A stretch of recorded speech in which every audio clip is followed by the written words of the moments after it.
नाज़रीन breaking news अवां share कंदालूं। आशियाना Iqbal difference में वज़ीर आज़म शहबाज शरीफ के मुस्तकिल हाज़िरी का छूट जो तहरीरी हुक्म जारी करे छॾियो आहे। एहतसाब अदालत लाहौर के जज साजिद अवान ॿिनि सुफ़नि ते ॿधल लिखत में फ़ैसिलो जारी करे छॾियो आहे। तहरीरी हुक्मनामे में अदालत चयो आहे त को शक नाहे त बतौर वज़ीर आज़म शहबाज शरीफ के आइनी ऐं सरकारी ज़िम्मेवारियूं निभाइणियूं आहिनि। इहा बि हक़ीक़त आहे त लगातार अदालत में पेश थी रहियो आहे। शहबाज शरीफ के पेश न थियण सां ट्रायल मुतासिर न थींदो। खबर आवाज़ शेयर कई पिया। आशियाना इकबाल रेफरेंस में वज़ीर आज़म शहबाज शरीफ जी मुस्तकिल हाज़िरी का छूट जो तहरीरी हुक्म जारी करे छॾियो आहे। एहतसाब अदालत लाहौर जे जज साजिद अवान ॿिनि सफ़नि ते ॿधल लिखत में हुक्म जारी करे छॾियो। तहरीरी हुक्म में अदालत चवणु आहे त शक नाहे त बतौर वज़ीर आज़म शहबाज शरीफ के आइनी सरकारी ज़िम्मेवारियूं निभाइणियूं आहिनि।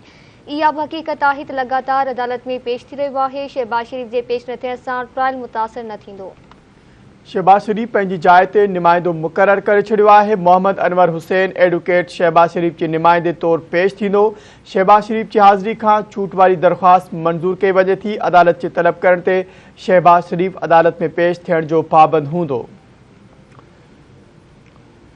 नाज़रीन अवां खे ॿुधाईंदा रहूं अहम ख़बर आहे अवां सां शेयर कंदा रहूं। आशियाना इकबाल डिफरेंस में वज़ीर आज़म शहबाज शरीफ की मुस्तकिल हाज़िरी खां छूट जो तहरीरी हुक्म जारी करे छॾियो आहे। एहतसाब अदालत लाहौर के जज साजिद अवान ॿिनि सुफ़नि ते ॿधल लिखत में फ़ैसिलो जारी करे छॾियो आहे।